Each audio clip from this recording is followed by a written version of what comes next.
Alright, this is part 2 of my review. Now, the reason that I say the ending to the main event, which was Scott Steiner, Booker T, Kevin Nash, and Sting versus Brother Ray, Brother Devon, Samoa Joe, and AJ Styles for the World Heavyweight title. If Sting's team wins, then Sting retains. If AJ's team wins, Frontline, then AJ is the new champion.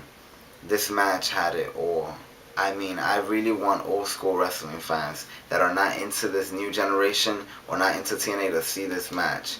Even in the beginning, when Jeremy Borash was saying everybody's name, you felt that this was a main event. You felt that this had, like, it was just wow. So the match was beautiful. In the beginning, you see Frontline whooping the shit out of main events Mafia's ass, like just beating them, and the way they were selling all the moves put them so fucking over right there and then. And then we saw main event Mafia getting a shitload of offense, and it puts them that they could still fucking go. If people think that Kevin Nash cannot go, look at that big ass sidewalk slam that he dropped. Sure, he only has a couple of moves, but this guy is a fucking veteran and he could still go. Scott Steiner, he did a belly to belly over his head to Devon Dudley. You know how fucking heavy Devon Dudley is? Scott Steiner could still go. And he did a belly to belly to Joe from the top rope. And didn't even hurt Joe. Didn't drop him on his neck or nothing. He could still go. Booker T, come on. He's like near, well, he's not in his prime, but he's definitely not going to be finished anytime soon. Just like look at his physique. He's in the best shape of his life. He could still go. And Sting fucking suplex Samoa Joe, hard scoop slammed him, did so many fucking moves and was moving so fast as everybody else. So don't tell me that these people should retire. AJ put in offense. Everybody put in fucking work. Now let me get to why this match was not match of the year and match of this and match of that. Because the ending. We have Sting go over. Now, Samoa Joe was holding him on the muscle buster, and then Kevin Nash kicked him, or no, low blowed him, sorry. And then he hit the Scorpion Death Drop and got the 1, 2, 3. Now, I really wanted to see AJ pull the win here, because it would have not been a miracle win. It would have not been a, they were kicking their ass. It would have been so fucking great. And then at the end, everybody's like, what? And they look at Sting, and Sting shakes his hand, and then they're like, don't fucking shake his hand. Fuck this piece of phenomenal shit. And then, Sting is like, no, and it just sets up stuff greatly. But we didn't see that. We saw we saw a bunch of nice things at the end of the match, like 3D, belly to bellies, like so many moves coming here and there. It was such a, like, you're like, it was so fucking, like, good, and the crowd was so over, and, I mean, into the match, and it was, like, the tempo, everything was rising and rising for that fucking win. AJ, it would have been the perfect ending, but we see Sting win. Now, I'm not gonna bash it. I'm not gonna say it's a wrong decision by TNA, because obviously they have something planned with Sting still having the belt. Obviously, he can't hold it forever. He's going to lose it eventually. So I'm going to trust TNA like I've been trusting them these last months, and I'm going to see where this goes. Where does this develop? I mean, let's be realistic. As much as all of us wanted AJ Styles to win, if Sting would have won tonight, it would have killed off the main event Mafia's momentum completely.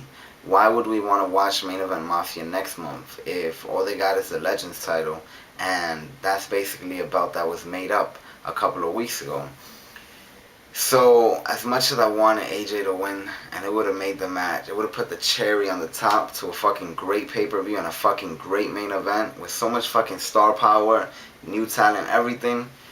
The fact is that it would have killed off main event Mafia's momentum. What's gonna happen next? We really do not know until this Thursday.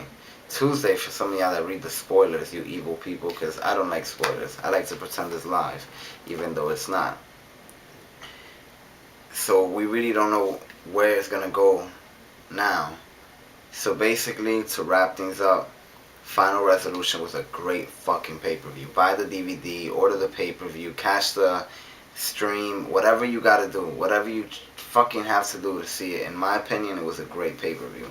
It had a bunch of in-ring action, a bunch of fucking mark-out moments, in my opinion. The main event was crazy. It had a bunch of nice scenarios, like beer money, not wanting to get in the ring, you know, whatever the case may be. Oh, I forgot to mention Curry, man. When he had his suitcase, it was like, shit, how is he gonna get down? And I thought he was just gonna jump and get hurt, but make it down to the mat. This dude fucking does a senton flip, you know, into air. Yo, I was marking out. TNA, keep doing what you're doing. Congratulations last week on getting the highest rating ever. They've gotten 1.2 before, but they never had 1.8 million viewers in an episode of Impact. So congratulations on that. Hopefully everybody could bring it up and keep bringing it up. It's going up slowly, so stop talking shit. TNA, great pay-per-view. Buy the DVD, whatever. Peace, y'all. Mr. Plata. Mr. Platano here one more time. This just in, I just checked the website. TNA has officially held up the X Division titles. Basically, what this means is that Eric Young is not your new champion. Now, I think this is good because he did kind of interfere again. You know, this dude, the referee. So, I'm also glad that they didn't just give it back to Sheik. Now, guys, do not miss this because a lot of you bitch and complain about the X Division not being there, not being non-existent. Well, it looks like this whole fucking show is going to be dedicated. Well, not this whole show, but it looks like this is going to be a very, very, very, very, very, very, very, very, very good tournament. First, we're going to have Eric Young versus Sheik, a pay-per-view rematch taking place this Thursday. Then we're going to have Alex Shelley versus Black Machismo, which I think is great because they kind of have some heat between each other right now. Next week, we're going to get Chris Sabin versus the Guru, Sanjay Dutt. And also next week, Consequences Creed versus Japanese newcomer Akira Rajan. Wow, I'm reading this right now for the first time. I didn't expect that. When I read Japanese newcomer, I thought it was going to say Tanahashi. So, bunch of X Division madness. This Thursday night, all of the briefcases will be open, revealing the fate for Hernandez Homicide and Curry Man. Jay Lethal's case was already open. Tag team title shot. Now, when Impact ends this Thursday, one superstar will be fired and gone from TNA. Subscribe.